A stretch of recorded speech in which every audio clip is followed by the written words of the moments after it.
पुराण गाथा है ये,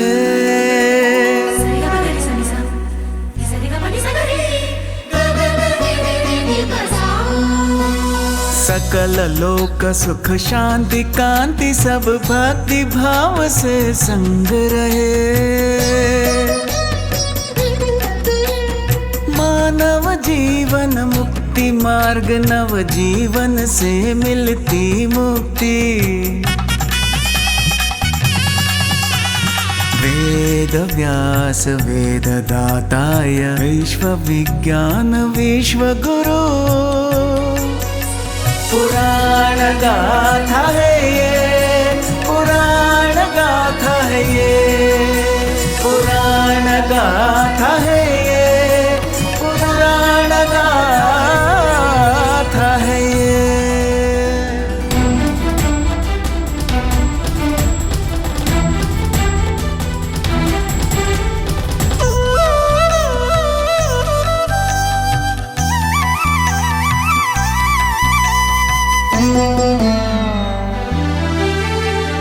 परमात्मा रूप विकराल रूप करुणाकारी विनाशक रूप। ब्रह्मा विष्णु शिव सृष्टि रचयता करते आध्यात्मिक विद्या प्रवाह। समभाव के ये संस्कृति माता पिता के स्वरूप में।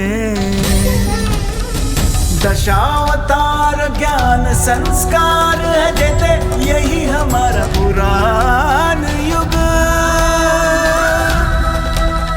पुराण गाथा है, पुराण गाथा, पुराण गाथा।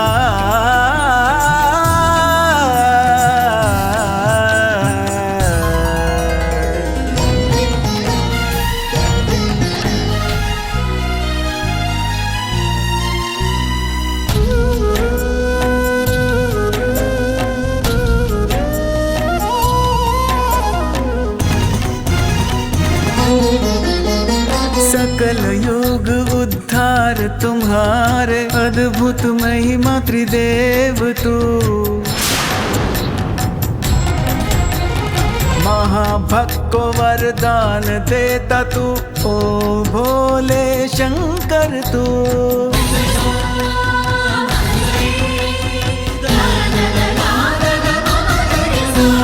धर्मार्थ काम मोक्ष पुरुषार्थ सत धर्म सत्य का ये युग। कर्म फल धर्म फल परम उपदेश का ये है युग।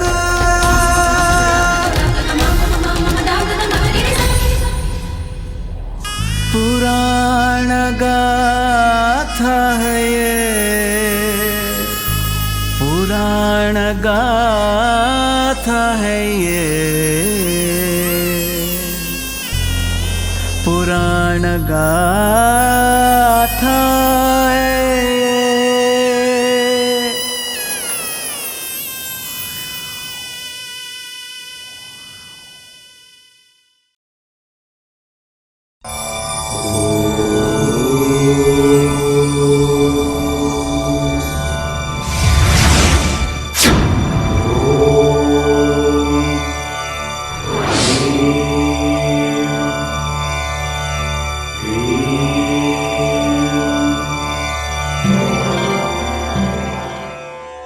मैं एक धर्मरथ चक्र हूं। हमारे विधाता ब्रह्मा के हाथों स्वयं बन गया हूं मैं। कई सदियों से, कई युगों से इस समस्त जगत में हो रहे सभी विषयों पर एक नजर डालकर रहने वाला रथ चक्र हूं। इस सृष्टि में समय के साथ हो रहे परिणामों का और बदलावों का प्रत्यक्ष साक्षी हूं मैं। मेरी आंखों के सामने कई युग गुजरे हैं और हजारों साल बदल गए हैं। इतने युगों में कई सारे चमत्कार और आश्चर्यचकित कर देने वाले परिणाम हुए हैं। उन यादों के पिटारे को खोलने पर मुझे ऐसा लगता है कि मैं खुद उस समय को वापस जाकर उन यादों को जी रहा हूं। मुझे ऐसा लगता है कि विधाता की सृष्टि कल ही हुई है। दुष्ट के विनाश के लिए उस समय श्री हरि के द्वारा लिए हुए अद्भुत अवतार आज भी मेरे मन में संजोए हुए हैं।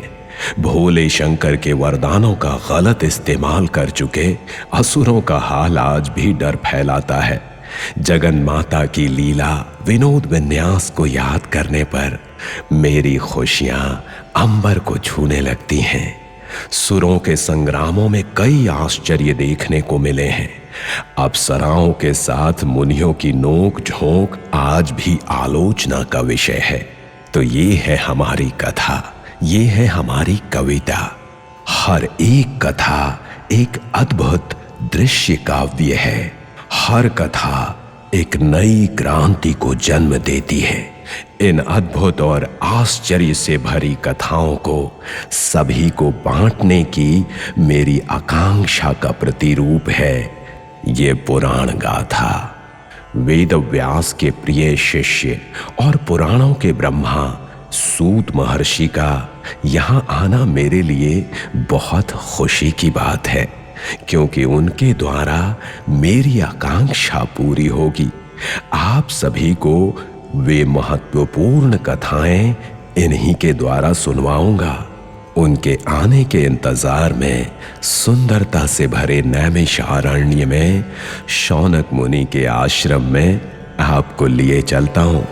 आइए।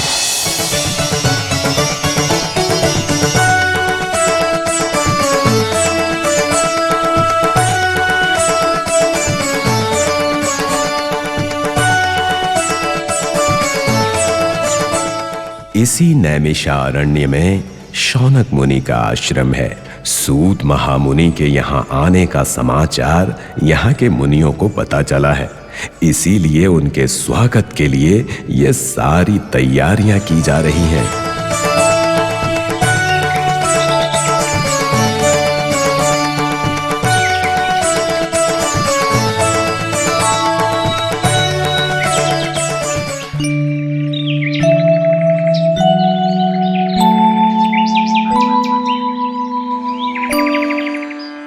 ये शौनक महामुनि हैं। इनका असली नाम कृष्णावध है। सुनका के पुत्र होने के साथ साथ ये समुद्र देवता के पौत्र हैं। ऋग्वेद अनुग्रहुनि, अरण्यगम, रुकपालु, साख्य के नाम से कई रचनाएं कर चुके हैं। पुत्र अश्वलायन। जी गुरुजी। वेद वेदांग वेत्ता, सर्व पुराण संविधान वेत्ता श्री सूत महामुनि के हमारे आश्रम में पधारने का शुभ समय हो रहा है। अंदर जाकर अतिथि सत्कार का प्रबंध करो। जो आज्ञा गुरुजी। गुरुवर्य, मुझे एक अल्प सा संदेह है। पतंजलि, पूछो पुत्र। समस्त वेदों के अधिनेता सूत महामुनि के बारे में जानने की इच्छा हो रही है। पुत्र, सूत महामुनि के पिता रोमहर्ष हैं। वो साक्षात वेद व्यास के प्रिय शिष्य हैं। व्यास द्वारा रचित अष्टादश पुराण को समस्त लोकों तक पहुंचाने का निर्णय करने वाले महान सिद्ध पुरुष हैं। उनका मूल नाम उग्र श्रवण है। स्वामी, किंतु मैंने सुना था कि वो व्यास जी का दर्शन। वो सत्य है पुत्र। अपनी तपस्या के बल पर साक्षात वेद व्यास मुनि को उन्होंने प्रसन्न किया है। महामहिमा है उनकी, प्रातः स्मरणीय है।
मुनीन्द्र, आपके आगमन से हमारा आश्रम पावन हो गया।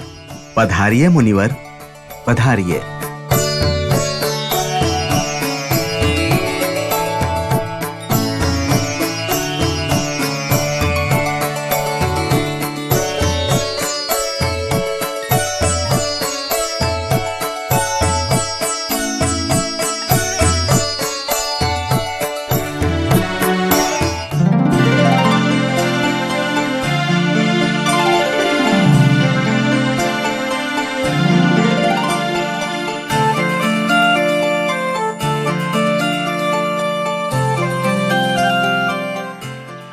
शौनक मुनिवर, जी स्वामी। परम पवित्र कहलाने वाले इस नैमिषी आरण्य में आना मेरे पूर्व जन्म का फल है।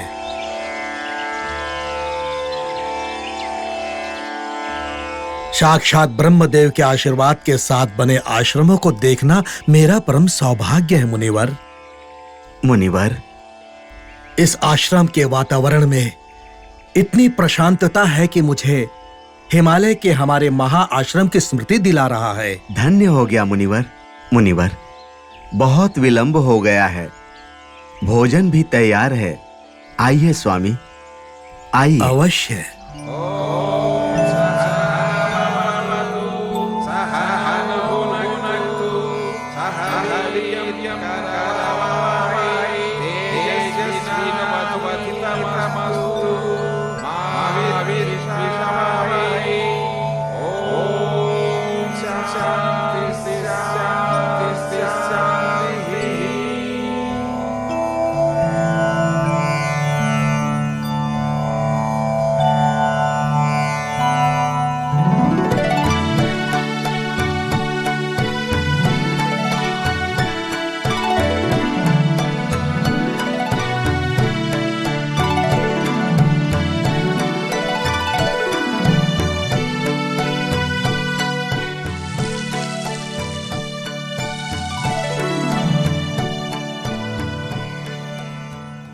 महानुभाव, उत्तरायण रहने तक आप यहीं रुककर हमारा आतिथ्य स्वीकार करें तो हम धन्य हो जाएंगे। आपके आत्मीयता से भरे आतिथ्य को देखने के बाद मैं भी आपको मना कैसे कर सकता हूँ। शौनक मुनिवर, आपकी इच्छा अवश्य पूरी होगी। पुराणवेत्ता, हम सभी की इच्छा यही है कि आपके द्वारा रचित अमोघ रचना अष्टदश पुराण को हम सबको भी सुनाने की कृपा करें। मैं भी आपको सुनाने के लिए उत्साहित हूँ। सनातन आर्ष संस्कृति के वारिस होने वाले आप जैसे तपोधरों को समस्त पुराणों का विज्ञान बताना ही मेरी इस यात्रा का मुख्य उद्देश्य है। धन्य हो गया स्वामी, धन्य हो गया।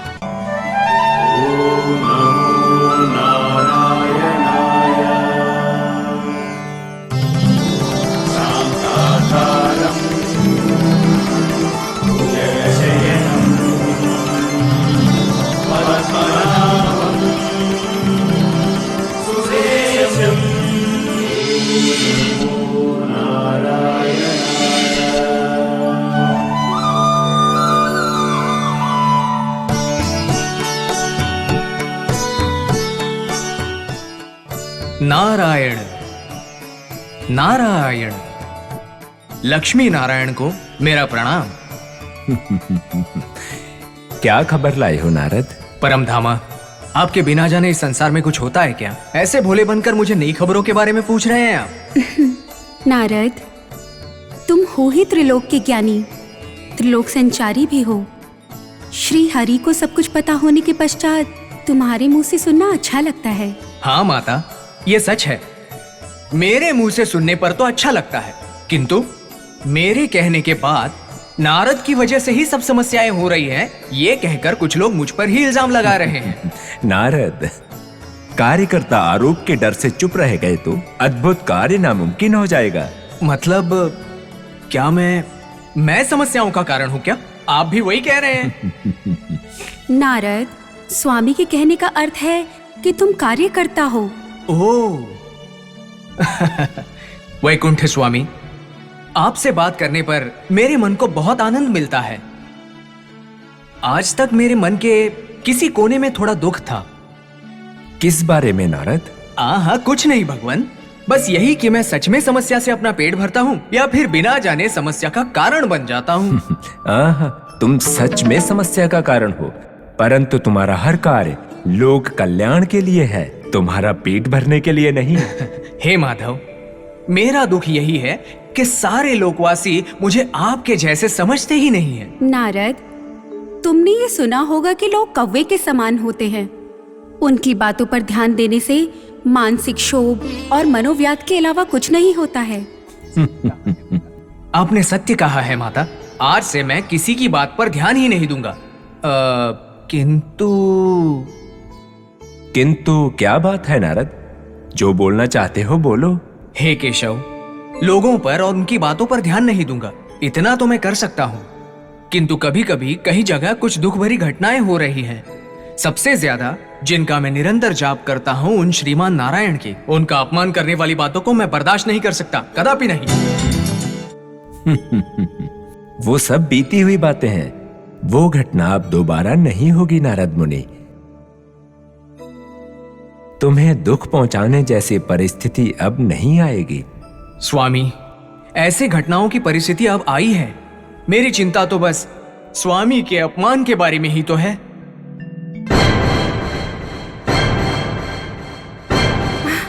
मेरे स्वामी का अपमान? ये क्या कह रहे हो तुम नारद? मेरे स्वामी का अपमान कौन कर रहा है? मैं जानता हूं मां, मुझे पता था कि आप ये सवाल जरूर पूछेंगी। सही समय पर सही सवाल पूछा है आपने। आपके सवाल का जवाब देना हरिभक्त होने के नाते मेरा कर्तव्य है। उनका नाम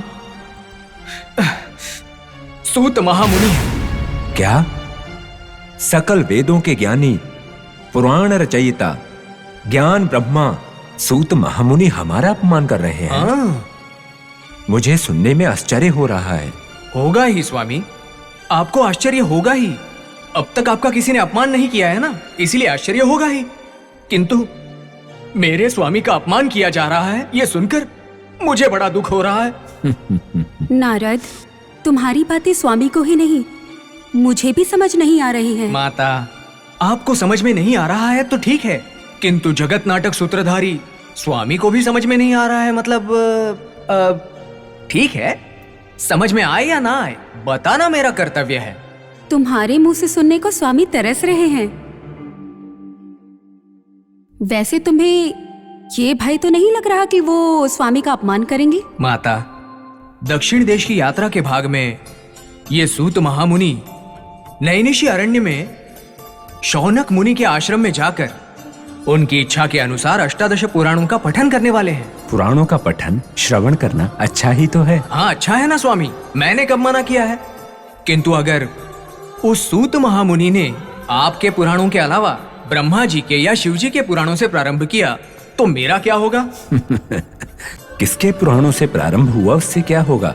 उसमें इतनी दुखी होने वाली क्या बात है नारद? हे महानुभाव, आप में अच्छाई के साथ साथ भोलापन भी बढ़ गया है। श्री महाविष्णु साक्षात परिपालन करता है। देवताओं के बीच कई बार समस्याएं आई हैं, तो आपने ही तो उन्हें बचाया है। साक्षात विधाता को रुद्र के क्रोध से आपने ही तो बचाया है। क्षीर सागर के बीच जगन मोहिनी का अवतार लेकर सकल देवताओं को समस्या से बाहर निकालने वाले आप ही तो हैं। उतना ही नहीं, भूदेवी की रक्षा के लिए वराह अवतार आप ही ने तो लिया है। परमेश्वर जब गजासुर के पेट में बंदी हुए तब आपने ही तो उन्हें बचाया है। देवताओं को, राक्षसों को, सकल चराचर सृष्टि को कई बार बचाकर उनकी रक्षा करके अग्रस्थान पाने वाले आप ही तो हैं। बताइए स्वामी, क्या मैं गलत कह रहा हूं माता? इसीलिए आपके पुराणों से ही प्रारंभ करना केवल मेरी इच्छा नहीं है, आपके समस्त भक्तों की भी इच्छा है। नारद, त्रिमूर्ति में किसी के पुराणों से भी प्रारंभ करें, अच्छा ही है। अनावश्यक समस्या को विवाद मत बनाओ। नारद व्यर्थ में विवाद नहीं कर रहे हैं, वो सिर्फ आपकी प्राधान्यता की इच्छा कर रहे हैं। इसमें गलत ही क्या है? देवी, सुत महामुनि पुराण ज्ञान को सकल जनों तक पहुंचाने की कोशिश में है, तो इसमें प्राधान्यता और अग्रता की बातों को हमें प्रमुखता नहीं देनी चाहिए। वो अहंकार का तत्व है। तत्व के बारे में आप मुझे मत समझाइए।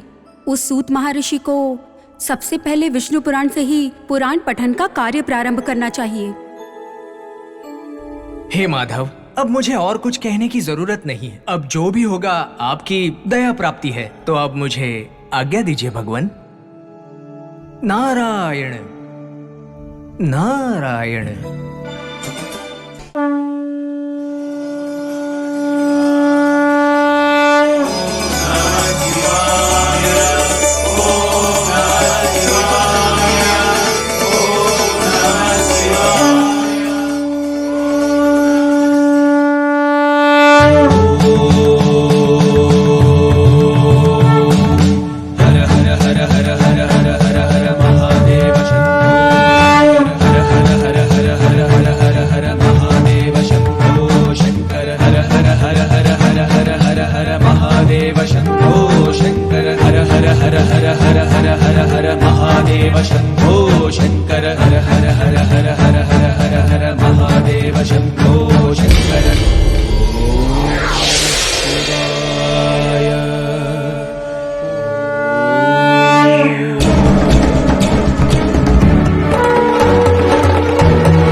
हर हर महादेव, हर हर महादेव। तो ये है समस्याओं का कारण। मुझे सावधान रहना पड़ेगा। जगत धारा, हे महेश्वर, देवाधिदेव शिव शंकर, नमो नमः। आहा, आपके केवल दर्शन मात्र से ही मुझे बहुत आनंद हो रहा है। पर पता नहीं क्यों मुझे तो डर लग रहा है। कहां से आप आ कहां से रहे हैं? लगता तो है बैकुंठ से आ रहे हैं। आप सकल चराचर सृष्टि के लय करता हो। कब कौन कहां क्या कर रहा है, किस समय कहां क्या हो रहा है, ये तो आप जानते ही हो ना प्रभु। नारद, कारण यहां आने का कारण क्या है नारद? बिना किसी कारण के कैलाश नहीं आ सकते क्या प्रभु? आ तो सकते हैं, किंतु समस्या का कारण जब कैलाश हो तो विशेष रूप से आना पड़ता है। शिव शिव, नारद की समस्याएं लोक कल्याण के लिए है ना, तो फिर पता नहीं क्यों समस्याओं का कारक, समस्याओं का प्रिय सब लोग मुझे यही बुलाते हैं, जबकि मैं ऐसा हूं ही नहीं भगवान। पता नहीं नारद, मैं ये तो नहीं जानता कि कौन तुम्हें देखकर क्या क्या कहता है, किंतु एक बात है, मुझे हमेशा लगता है कि तुम अलौकिक हो, क्योंकि शिव और पार्वती का कल्याण भी तुम्ही ने किया है। सच है ना? हे परमेश्वर, आप अच्छी तरह से जानते हैं कि किस प्रकार से बंद किया जा सकता है। बंद करने की बात है? हाँ स्वामी। नारद,